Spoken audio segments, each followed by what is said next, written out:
Okay, the big question in the title of today's webinar podcast is what you need to file legally to have your business up and going. Whew. Now that's a tricky one. Let's go through some different options here.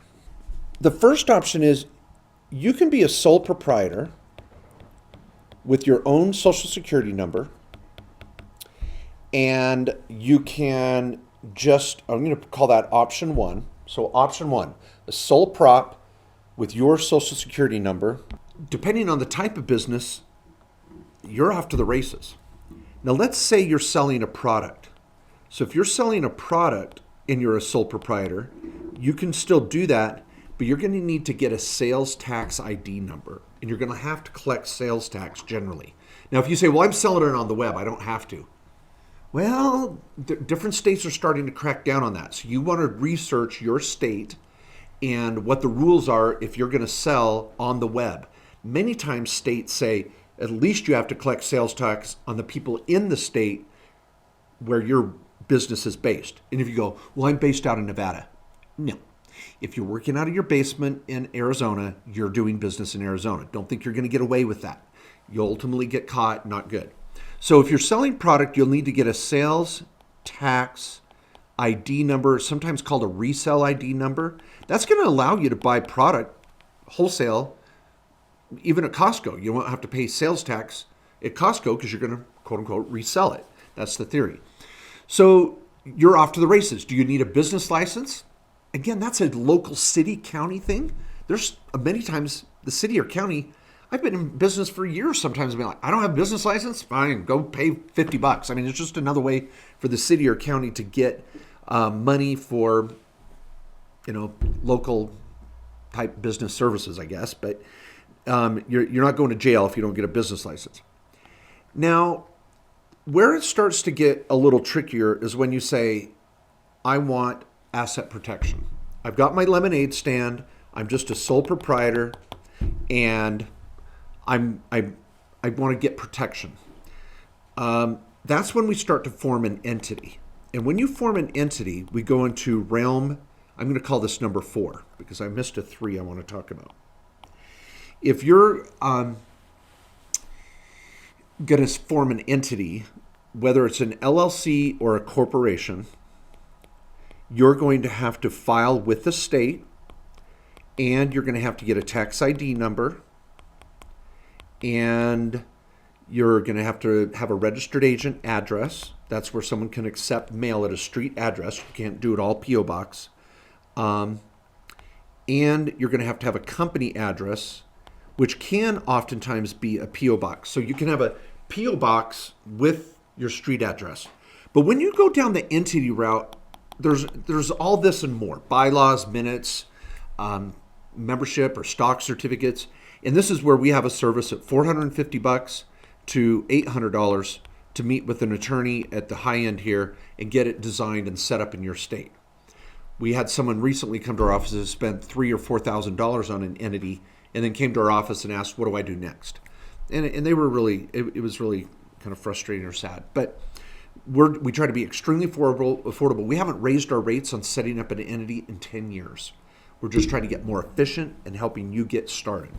Now that's option 4. So let's make that option 4, and we can answer some questions there. And I've already got a couple questions on this topic from Patty, Arthur. This is good. So we're going to come to a lot of those questions here. Now, number 3, the reason why I skipped over one is if you're forming a business, there might be some regulatory filing that you have to do with what's called DOPL, the Department of Professional Licensing. For example, let's say you're a realtor. You're going to have to get licensed with the state.